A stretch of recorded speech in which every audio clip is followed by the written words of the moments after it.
Critical reasoning, a very, very important topic as far as logical reasoning concerned for any competitive examination. Of late, we have seen the importance of critical reasoning rising extremely fast, and even in SSC CGL Tier 2, it was always been asked, but now it has become a part, it is probable part of SSC Tier 1 as well, right? So in today's session, we will be covering the complete conceptual understanding of critical reasoning just by the means of a simple story, a simple understanding, a simple analysis. I just want to lay down some pointers in this session. So by the end of this session, you will be able to understand critical reasoning in a much better way, and you will be able to answer the questions with much more clarity. You will be able to understand what needs to be done exactly when a question pops up from the section of critical reasoning. Okay, so let's start the session, but before we start, I would just like to tell you that Oliveboard has already launched and is, wait, just give me a moment. For you to practice the new topics, okay, Oliveboard has already launched this course, the SSC CGL new pattern practice course. So you can go ahead and check this out. We have recently started with this. The new topics have all been covered here for all subjects at one place, okay. So you can go ahead and check it out if you're interested. So we'll start right away. So I'll just give you a brief story, okay. Brief introduction to the complete topic. First and foremost, you need to know what is critical reasoning, okay. A lot of people who, when they learn critical reasoning or when they have what they have learned in the past, they fail to understand that they are only learning one aspect of it, and that is statement conclusion. But critical reasoning is much vast than that. What is critical reasoning? The word critical has got nothing to do with the critical you know. It is not about, critical condition, critically ill person. It's not about something severe. Like we say that a person is hospitalized and the doctor says the condition is very critical. This is not that critical. This critical comes from the word critique. Like you may have heard of the term movie critics, right? Or regularly critics. So critically acclaimed, right? So that means somebody is giving you some sort of a comment, and that is known as a critique. Okay. So from there, this word critical has come up. Critical means a person who has a voice, who has an opinion towards something, right? So that opinion is known to be critical, and the person who holds such an opinion, who can think in this line, has what is known as a critical thinking skill. And using these critical thinking skills, whenever you perform reasoning, it is known as critical reasoning. Simple, easy, no rocket science. Now let's continue. Good evening, good evening. हाँ, Black Dragon जी यही करने वाले हैं. That's what we'll do. Good evening, बच्चा. Okay. So today's session is more of a theoretical introduction, but I'll take another session next week where we will study and we'll practice the statement-based questions only in depth. Okay. Today also I'll do some questions with you. Now critical reasoning is basically divided into two sections, two parts for your examination point of view. Part 1 is statement-based critical reasoning, and part 2 is no statement-based critical reasoning. Now what is the difference? Of course, from the words only you can see the difference. In statement-based, you can see that there is a statement given to you. Okay. Now, what is the importance of a statement in logical reasoning? A statement is something. It may be a single sentence, two sentences, a short paragraph, or a big passage. Whatever it is always true. It is always assumed to be true, to be correct, and keeping that in mind, you then solve your question. So this data set is with you. You have to restrict your mindset in this data set, that whatever I have only this much data. I don't have to use my extra brain. I don't have to use my extra knowledge, and I have to answer my question accordingly, right? The other set is no statement. That is, there is nothing known as a statement given to you. There are simple sentences given to you, and based on the sentences, you will answer the question. Probably the sentences may themselves be wrong also. So you'll have to check the credibility of the sentence as well here. Okay. Now I'll list down the most common topics here. Under the category of statement, you have various topics like statement assumption, primarily one of the most important and the most confusing topics, followed by statement argument. Then we have statement conclusion. Conclusion and inference are somewhat parallel,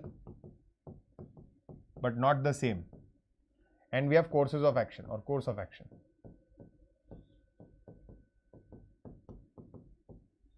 Okay, under the category of statement, you will see these types, right? And under the category of no statement based, you will find topics like cause and effect,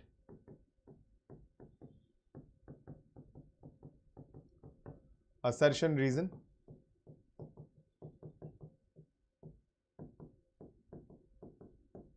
and decision making.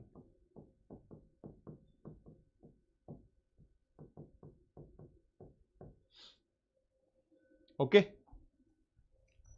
Some people relate ethical dilemma, social intelligence and emotional intelligence also with critical reasoning. That is slightly different, and that I have already taught it in the previous sessions. So you can go ahead and watch those sessions. Here we are strictly talking about critical reasoning only. Okay. The problem is this bifurcation is okay. It's clear to everybody, but this creates the main issue. Regularly what students do is they don't know how to handle each category. So their thought process is the same in every question. What is their common thought process? I'll tell you. Majority of the people have learned this with the help of keywords only. So they know that if I have all, always, only, okay, should, must, something of that sort, then I have to reject the answer. And if I have may, might, can be, maybe, I'll have to select the answer. And then they will think that if it is talking about anything which is outside the statement, then it is wrong. If it is anything related to the statement, it is right. The problem is you have a mindset where you solve these questions like the comprehension you used to do when you were a kid. Okay. In language comprehension, what you used to do is you used to look for keywords that, okay, I have to answer this from this passage. So this question, this keyword matches here. So whatever is around here is going to be my answer. And that thought process which has developed over the years is the leading cause of incorrect answers here. Okay. So please understand there is no short trick to critical reasoning whatsoever. Okay. Because of restrictions of time, I can't completely give you the exact theoretical details. Otherwise, I would take 8 to 10 sessions to cover critical reasoning alone. But what I'll do is today I'll give you as much as is required for you from the exam point of view, so that at least you know how to deal with this, right? Now, before we proceed further, I need you to understand the basics of logic. What are the basics of logic? This is very important. Okay, where have these words emerged from? Where have these words emerged from? We are currently focusing on statement-based critical reasoning. Okay. So what happens is when I tell you assumptions, statement assumptions, so you think about your assumptions. When I tell you about statement conclusions, so you think about what conclusions can you draw. When I talk about statement courses of action, so what course of action you would have taken. The problem is you attach yourself personally to the question, your views and your opinions become important. The idea is try to get me here once. There are lakhs of students who are sitting for this examination, okay? And if I have asked a question of critical reasoning to all of them, everybody is going to have a different mindset and a different opinion. So technically there will never be one correct answer, right? So now you have to realize that this is not about you. These questions are not about your personal opinion, your thought process, what you think, how you think, what you feel. What are your moral grounds, etc., etc., etc. You have to keep everything aside, detach yourself from your thought process, regular thought process, and the question, and only purely think from the perspective of the author. The author is the person who is writing the statement. So let me start a short analogy for you, okay? Supposedly, an author is writing something, he's writing a statement. Whatever he's writing is always, you'll assume that to be true. Hence we call it the statement, okay? So the author is trying to write a statement. What is the purpose of the statement? So whatever he writes in the statement is what he thinks, what he feels. It's about his opinion, right? So his opinion is known as an argument. Okay, his opinion is known as an argument. I'll give you a very brief here. Please be with me. It's very important. It's going to make a lot of things clear for you. So we are thinking from the point of view of an author, or an author is writing something down and it is about his opinion. His opinion is known as an argument in the language of critical reasoning. Okay. So he's giving his opinion. Now he can have multiple opinions combined. So he can have one argument, he can have two arguments, three arguments, n number of arguments he can have. Okay. And these arguments, multiple arguments, he is writing in the statement. So he is giving you his opinion. Now, the idea is, why is he doing this? Why is he presenting his argument before you? Because eventually he wants to give you a particular message. So eventually from these arguments, he wants to give you a particular message. So these arguments are all combined in the form of a statement to give you something which is known as a final message, which we call a conclusion. So understand the meaning of each word. Argument means the opinions of the author. The author can have one opinion, two opinions, or multiple opinions clubbed together in the single statement. The statement can be a one-liner, 2 lines, 3 lines, a short passage, a short paragraph, or a large passage. In your case, we have never seen a large passage, but up to a paragraph questions are coming now in the exam. Okay. So that is the argument. Okay. And he's trying to portray this argument. He's trying to present this argument to drive you to a particular thought, to a final thought that is known as the conclusion. So he's telling you about something that, okay, I feel that this is the scenario right now, because he wants to show you that this is the final message. Please understand. Okay, this is from the perspective of the author. Right? Now, supposedly I am the author. I just come here and randomly start ranting stuff to you. That, okay, I have this opinion, and you know, the voting right should be changed, and the age of voting should be changed, and the age of consent should be changed, and all these things, you know, the government should do this and that, and okay, I'm giving you multiple, the economy is not in the right space, we need to do this, we need to do that, and you come across a lot of people who have a lot of arguments around you. Somebody's talking about politics, somebody's talking about sports, somebody's talking about their personal life, etc, etc, etc. Okay, education. So these are all the arguments which are being presented to you to take you to a particular conclusion. But do you just blindly listen to everybody and trust them? No, right? If I tell you something that, okay, India is doing the right thing by buying Russian oil, will you just agree to me? Yeah, he's right. Perfect. No, right? You need some proof. You need some supporting statement. I can't just tell you that this is true and you'll assume that to be true. If you are doing that, then your critical thinking skills are very poor. Right? So the idea is, for this argument to be taken to the conclusion, I need to support this with some supporting statements, some proofs, some extra attachments, some reports, okay, something which supports my main argument. Those are known as premises. So I can have premise, also known as propositions. I can have premise 1, I can have premise 2, I can have multiple premises. Okay. So these premises are extra supporting sentences. So of course, the author is presenting his argument to drive me to the conclusion, and in the middle of it, he is also providing premises to support the main argument. So that I believe him, that okay, he is giving me proofs also. Right? So far so good. So I'll write it here. Argument means the opinion of the author.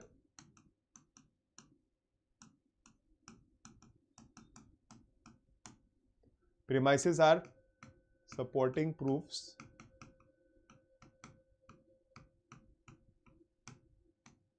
and this is the final message. Final message to reader.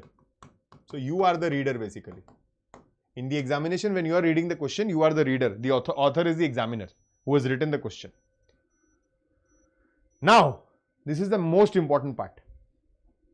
Sometimes when he is writing something, he is not going to write every little thing, right? Supposedly, he is trying to tell you that this is my opinion, that Rajesh is a very good person. Rajesh is a very good person. He went to the market yesterday. Okay. Rajesh is a very good person. He went to the market yesterday. Okay. So the idea is, I want you to know that Rajesh is a good person and yesterday he went shopping. This is the conclusion. These are the arguments which I have presented to you. Premise also, I have basically the word itself, the argument itself is a premise in this case. But now I am asking you, what must I have assumed here? So technically, listen to me very carefully again. There are some premises which he writes down to provide support to the statement. But there are some obvious things which he assumes. that, okay, this is something so obvious that I don't need to write it down, because I have limited space to write also. I can't write a whole big, 3 pages for you as a argument. Then you're not even going to read it.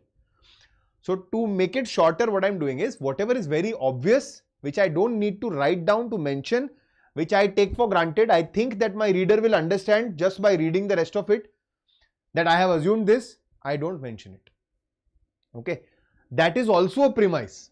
That also supports my statement, but I don't write it down. So that is what? That is a hidden premise. That is what? That is a hidden premise, and that hidden premise is known as an assumption. That hidden premise is known as an assumption, and this is also from the author's perspective, not your perspective. This is also from the author's perspective. So what the author is doing here is, he is presenting his argument, he is giving supporting sentences in the argument itself, in the statement you will see this, and he is assuming something which is also supporting his main statement, but he is not mentioning that. So it is something very obvious. Assumptions are always very obvious, okay, and they are never mentioned in the statement. If you find an assumption which is mentioned in the statement, straight away cancel it, it is incorrect. Okay, assumption has to be implicit, that is, it is hidden in the statement, it is implied, it is not directly visible. Cool? And it is something very obvious which the author has assumed. So obvious that the author thinks that I don't even need to write it for my readers, they will understand automatically. So in the previous example, when I had said that Rajesh is a good person, he went to the market, the assumption is Rajesh is a boy. Okay. Now the author did not write anywhere that Rajesh is a boy, but just by reading, you understood that Rajesh is a boy. And it is such an obvious thing that the author does not need to write that Rajesh is a good person, he is a boy, he went to the market yesterday. Useless. So to cut it short, he removed the assumption part. So now the question will be, the statement is Rajesh is a good person, he went to the market. Assumption, Rajesh is a boy. Does it follow or does it not follow? Of course it follows. Okay. Of course it follows, right? So that is how you present an argument. Got it? So these are the arguments, these are the premises, this is the assumption. The assumption may be there, may not be there, depends. Sometimes the author may not use the assumption, he may directly use the premises and come to the conclusion. Sometimes he may not present premises only, he will directly assume something and then come to the conclusion. So there are various types of arguments basically. Okay, but we will not get into those details. Right? So far so good. So this is the main story behind the complete concept of critical reasoning statement based questions. You need to understand at each step what needs to be done. Right? Now coming back to this. Okay. So I am just verbally telling everything to you. You need to be careful. Assumption means it is something which is so obvious. How to identify an assumption? So if there is a statement assumption question, you read the statement, whatever is written in the statement is absolutely correct. You don't question that whatsoever. Now you start thinking from the point of view of an author, right? So assumption is something which is so obvious that he need not mention it in the main statement. It will never be there in the main statement. If your assumption is like a restatement, that is, the statement only is given into another language in the form of an assumption, that is always going to be incorrect. Simply cancel it and say this assumption is not valid. Got it? So assumption is something basic, something obvious which is not mentioned in your statement. Cool? So let's try one question from statement assumption. So only one question just to understand. So I'll keep teaching each topic and then I'll keep giving questions to you so that you will get a better relation.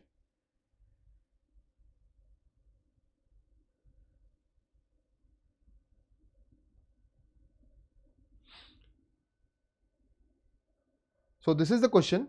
The chairman of the company decided to hold a grand function to celebrate the silver jubilee the next weekend and invited a large number of guests. This is what is happening. The author is writing that the chairman of the company decided to hold a grand function to celebrate the silver jubilee the next weekend and invited a large number of guests. Okay, now these are the assumptions given to you. Number one is, the company officials may be able to make all the necessary preparations for the silver jubilee celebrations. See, if he has organized this the next week, he has scheduled it the next week, isn't he thinking that my staff is going to be able to arrange everything? That's why he is scheduling it. So this is something very obvious, right? So this is a true assumption. You will say this is a true assumption. It is not mentioned anywhere that whether they'll be able to make it or not. But you can assume it. It's clearly visible that the author has assumed this, that they will be able to make the arrangement. Hence, he has written it that he has already scheduled it. Okay, point number 1. Point number 2. Majority of the guests invited by the chairman may attend the function. Majority of the guests invited by the chairman may attend the function. Now, he is inviting a large number of guests. You tell me, when you invite somebody, okay, when you invite somebody, let's say you have a function at your place and you're distributing invitation cards and you have distributed around, 500 cards to people. What is your expectation? You're going to expect they are going to turn up, right? Because in India, nobody follows the concept of RSVP. I hope you know that. So, because of that, you are always based on an assumption that, okay, majority of them should turn up. If I am inviting somebody, so it's not about, there are some people who invite people with the intention of them not making it. But keeping those jokes aside, to be very honest, if you are inviting somebody, your assumption is going to be that they are going to come. Correct? So now he's invited a large number of guests, thinking what? That majority of them will be attending the function. Now, a lot of people will answer this only, but they will read the statement and they will think that, yeah, maybe this is right, so they'll take. Otherwise, they'll think, how do I know majority of them will be invited, majority of them will turn up or no? I don't know, so I'll cancel it. You don't have to know. It's not about what you feel, it's about what the author felt while he was writing this statement. So remember, assumptions are always coming while or before writing the statement. When the author was actually writing this, what was he thinking? What could he have been thinking? Which is so obvious that he has not written it here. Did you understand now what is the assumption? So my answer is both assumptions 1 and 2 are implicit. Option D is the right answer. Clear everyone? RSVP Black Dragon stands for if you get an invitation. Supposedly I send you an invitation. Okay. So I will provide you a mobile number that this is RSVP. RSVP in French stands for Répondez s'il vous plaît. That means please respond to this number. Please answer to this number. Let us know if you are going to come or not. So I have given, let's say, 500 invitations. Out of them, 300 of them RSVP that we are going to attend the function. 200 of them tell me that we are not going to attend the function. So now I have to make arrangements only for 300 people. But in India, nobody does that. So we give invitations and everybody assumes that they are going to come. So if I give invitations for 500 people, I get food prepared for 500 people, but eventually only 200 turn up and then there's a huge wastage. So that is what RSVP stands for. Répondez s'il vous plaît. Okay. Anyways, let's come back. So this is my correct answer. Both assumptions 1 and 2 are implicit. Clear? Everybody? Now, let's come back to this point. So assumption is done. Now let's move on to arguments. When I was teaching you the basics of logic, this part, I already told you argument is the opinion of the author. Okay. In short, argument just simply implies opinion. But this argument is different. This argument is different. What is this argument? In case of this argument, you will have to think like a judge. Supposedly, there is a case being discussed, a trial is going on in the courtroom. Okay. You are the judge. You are sitting there in the chair of the judge. There are two lawyers against each other who are presenting their arguments. So the statement is the main case. Whatever the case is about, statement is always true. So whatever is mentioned in the case, that is true, that you know. But based on that, there are two arguments which are being presented. Arguments are these lawyers' personal opinions. Okay. Now understand, try to understand here. Here I was asking you which one may be implicit, which one may be not implicit. Here I may ask you which one will follow, which one will not follow. Here I will ask you which course of action is the correct course of action, which is not. But in the argument, I am not interested in asking you which is the right argument and which is the wrong argument. See, how does the process of law work in our country, or the process of judging anywhere works in a place, is that there is no right and wrong. The judge, when he sits at the place of a judge, is always assumed to be a neutral person. He will not favor one person. But based on the arguments, he will figure out which arguments are more strong, which arguments are weak. So overall, which party has more strong arguments, he will give his judgment towards that side. Whether they are right or wrong is a secondary thing altogether. There is an assumption here that whichever party presents stronger arguments are actually speaking the truth. and that is why they are going to be right. And this is the biggest loophole of the judiciary. We all know that. That's how it works. But that's how arguments work. So you are not supposed to think about what is morally, ethically right or wrong, whatever it is, what you feel is right or wrong. I don't care. Nobody cares. It's about which argument is strong and which argument is weak. Okay. Now I told you about this. When I was teaching you this, I told you that an author is going to present an argument. To make it strong, what does he do? He gives you premises. He gives you assumptions, hidden premises. Premises means he is supporting his argument. So whenever an argument has supportive statements with it, attached facts, some reports, some figures, okay, it is talking about national security. It is being recommended by something who has an experience. Supposedly, I'll say Roger Federer is talking about tennis. So he's giving you an argument. Roger Federer is presenting an argument about tennis. So you will accept that. But if some random person is explaining about tennis, maybe he does not know. So you will not accept that. That is a weak argument.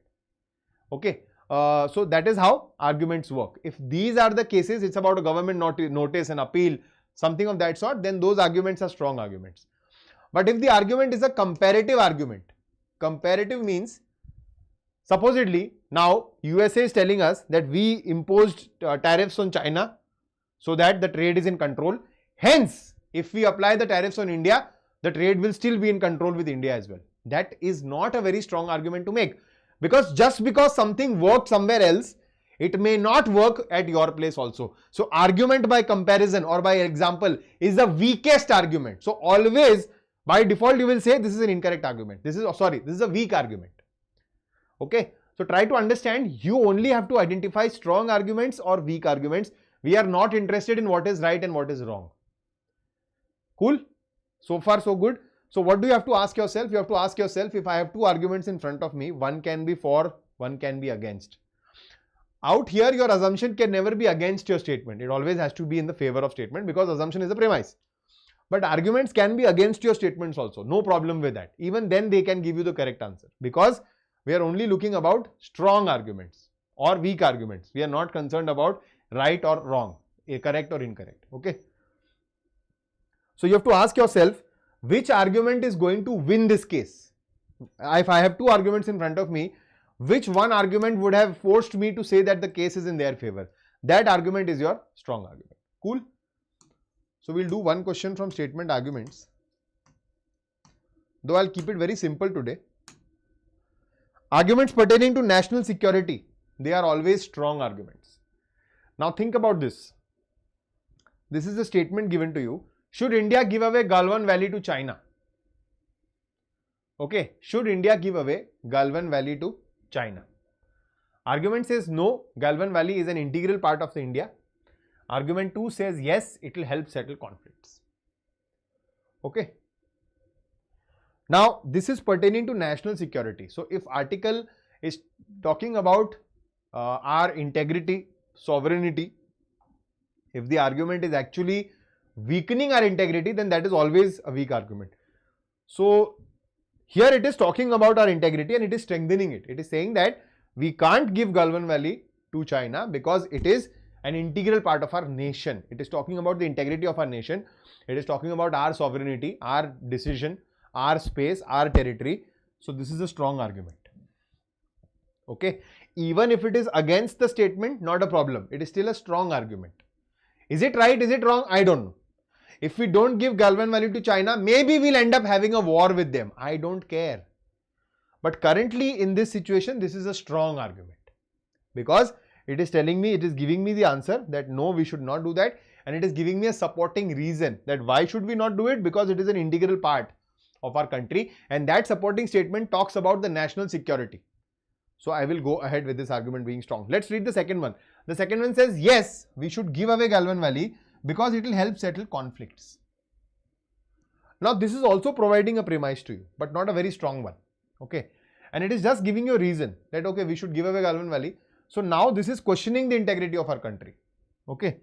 Number one. Number two, if we give away our territory to somebody just to settle conflicts once, the conflicts will reoccur. They are not going to be satisfied. After Galwan Valley, they are going to attack something else. Probably they are going to ask more of Arunachal Pradesh. Probably some problem with some other piece of land. So this aggression will keep on happening. You are encouraging by giving away that piece of land. So this is not a very good argument. This is a weak argument.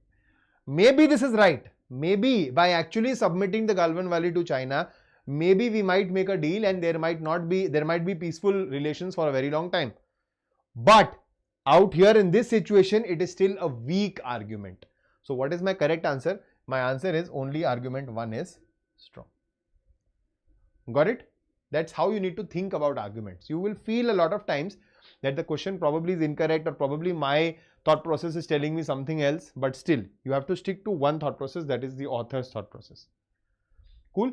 So far so good? Correct. Next. Now the next one is what majority of you have studied. Statement conclusion and statement inference.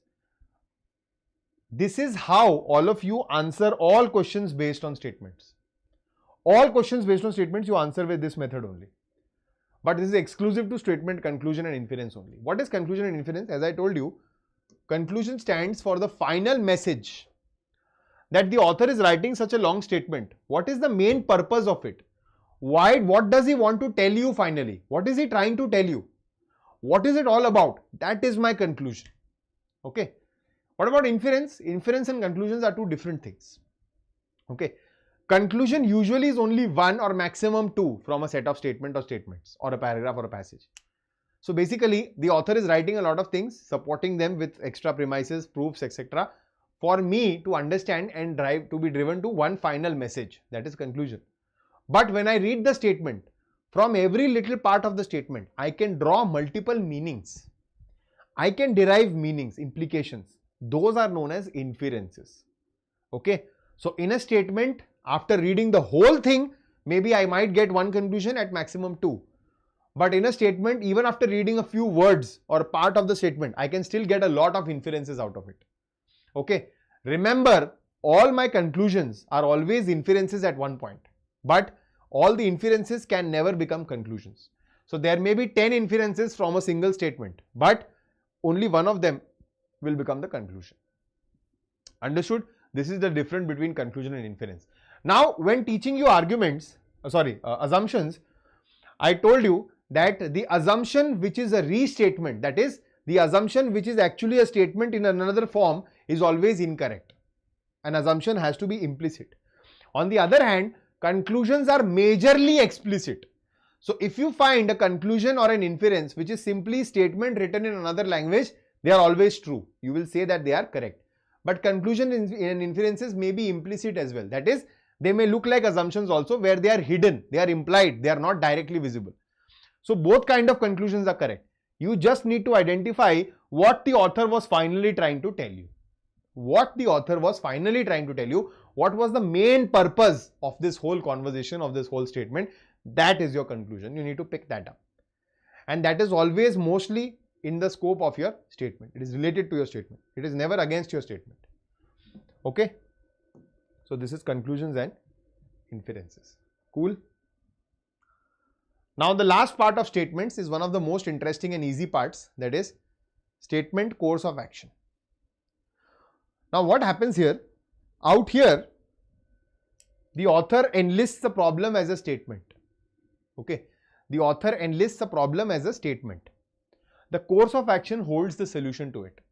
So what is your purpose? Your purpose is to find out the shortest possible solution. The immediate solution, the quickest solution. And immediate does not mean that it should be applicable just in 5 seconds. Immediate means there should be some respite immediately. And it should not take, let's say, 20 years for the problem to resolve. But if it takes a few months, okay. So your course of action will provide a solution to your problem such that the problem is either completely eradicated or it is brought down to a large extent and it does not have a very large side effect. These are the main points of a course of action. Your course of action should have been done in the past mostly. It should not be something random, and it should be credible. It should be doable. It should be achievable. Okay. So these are what the points of statement based critical reasoning look like. Let's practice one question of conclusion, one of inference, and one of course of action. Okay.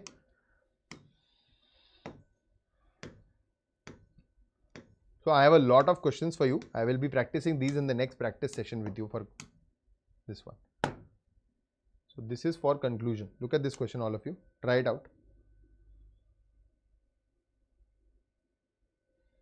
So let's do one thing. Today I will restrict myself to statement based only. Okay. And then probably I'm taking another session on Tuesday. So I will cover no statement based critical reasoning in that class. And then one more class I will have where we will only practice this question. Done? So 3 sessions for critical reasoning. Okay. The new government policy aims to reduce carbon emissions by 50% within the next decade. The new government policy aims to reduce carbon emissions by 50% within the next decade. Within the next 10 years, our aim is to reduce carbon emissions. Conclusions from this statement only. What can I derive? What can I understand? Limited to this statement, nothing extra. The government will ban all the vehicles that run on fossil fuel immediately. Try to understand. Can I conclude this from this? The government is telling me only, the statement is only telling me that the new policy aims to reduce carbon emissions by 50% within the next decade. So they are planning this to do it gradually. They are going to do it over the period of 10 years.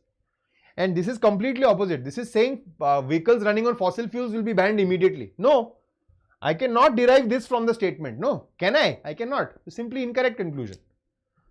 Right? The government will shut down all coal-fired power plants. I don't know whether they will do that or not. Okay. And by this implies that they are going to do this with a compulsion. I am not sure. If they would have used the word may here, that is why this is what is taught by a lot of people. But they teach to you very generically. It's not generic. Not always statements with will be incorrect. No. Okay. But mostly you will have to think about this. These are very definitive. These are very coercive. These are very forceful. That government will do this. I don't know. From this statement, can I derive this? No, I cannot derive this. So my answer is neither conclusion 1 nor conclusion 2 follows from the statement. Okay. The government policy aims to reduce carbon emission by 50% within the next decade. So it probably implies that within the next 10 years, gradually it is going to phase out the vehicles running on fossil fuels and it is going to depend less on thermal energy as compared to now. If this was the conclusion, I would have said yes, this follows. Got it? Do you understand the language? So that's how you need to catch hold of it. Okay. Next, I will do a question from inference now.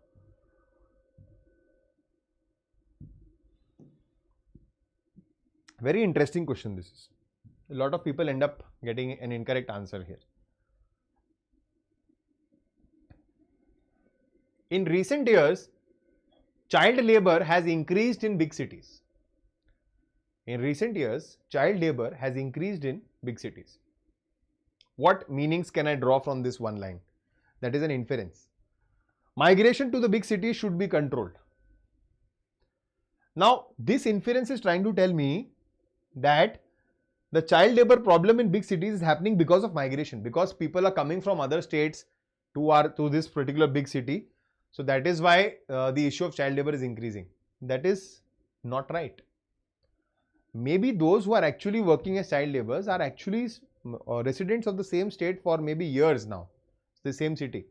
But despite that, they are working as a child labor. So migration is not responsible, and I cannot take it from the statement. Can I understand from the statement that migration is responsible for it? No. Can I infer it from the statement? No. Second one says child labor is a problem in the big cities. Now, here is where people go wrong. A lot of people now start overthinking. They tell me that, sir, wait. Nowhere in the statement is it mentioned that child labor is a problem in the big cities. Yes, it is saying that child labor is increased in the big cities. But it is not mentioned anywhere that it is a problem. How do I get that this inference is right or not right? I am going to mark it as incorrect only. But this is your basic knowledge here. The word child and labor together. The word child and labor together. Okay. Now try to understand what I am trying to tell you here very clearly. Okay. I am telling you, out of the word happy and sad, which one do you think is a positive word? Which one do you think is a positive word? So you will say that happy is a positive word and sad is a negative word. The word itself holds the emotion. Okay. But if I attach the word murderer here, Now what about this? So this becomes a sad word in itself. A fearful word rather. A happy murderer. My God, this is something which is giving us chills. So now this has become negative. So it's about combination of words together. Child and labor. Child may be a happy word, but child and labor coming together in itself is a negative word. So it actually is a problem. That is what it is being inferred. Can I draw this inference from the statement? Yes, I can. I can understand that child labor is becoming a problem in the big cities. So only inference 2 is followed, is implicit, and hence option 2 is the right answer. Good job, guys. Very good. Understood? Are you getting the hang of it? How to approach the questions? What exactly you need to do? How you need to think? Okay. And the last question for the session today.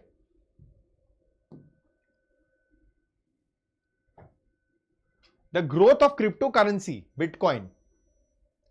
The growth of cryptocurrency, Bitcoin, is fueling speculation and debate about the environmental impact of the energy needed to power the virtual currency in the era of climate change.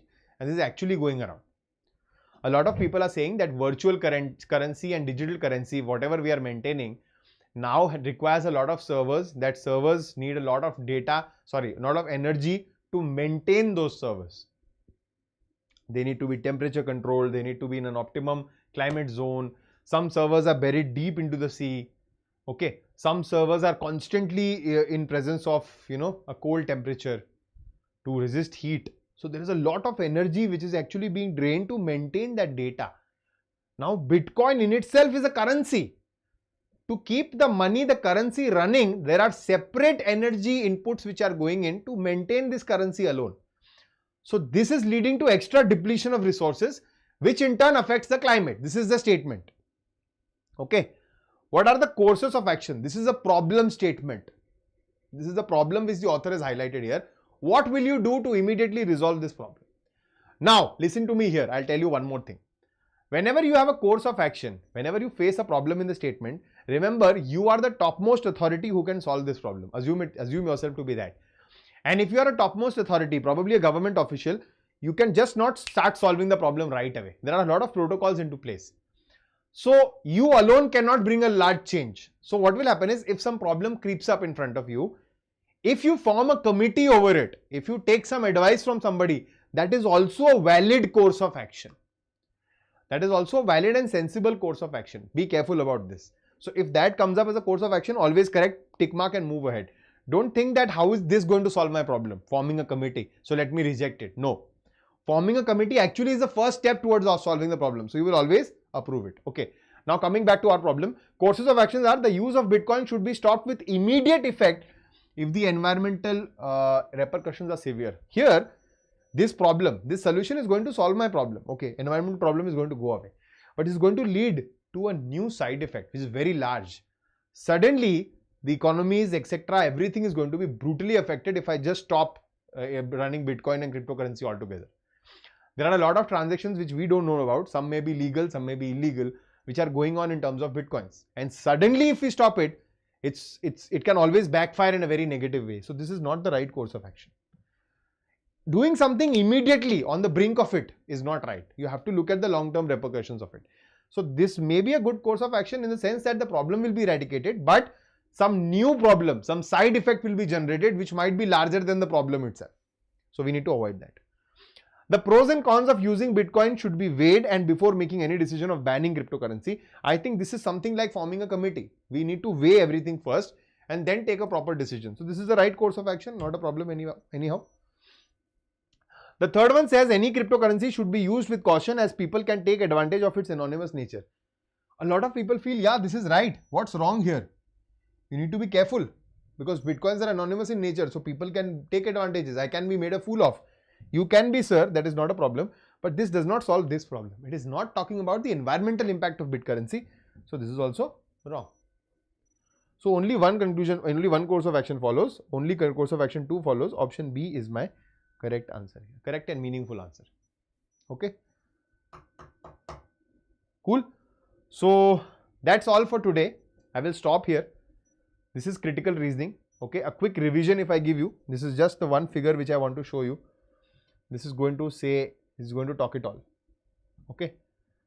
So these are the basics of logic which we have covered in our session today. Our primary objective was to understand what critical reasoning is all about. These are the basics of logic. This covers what is argument, what are premises, what are assumptions, what are conclusions in inferences, and what are courses of action.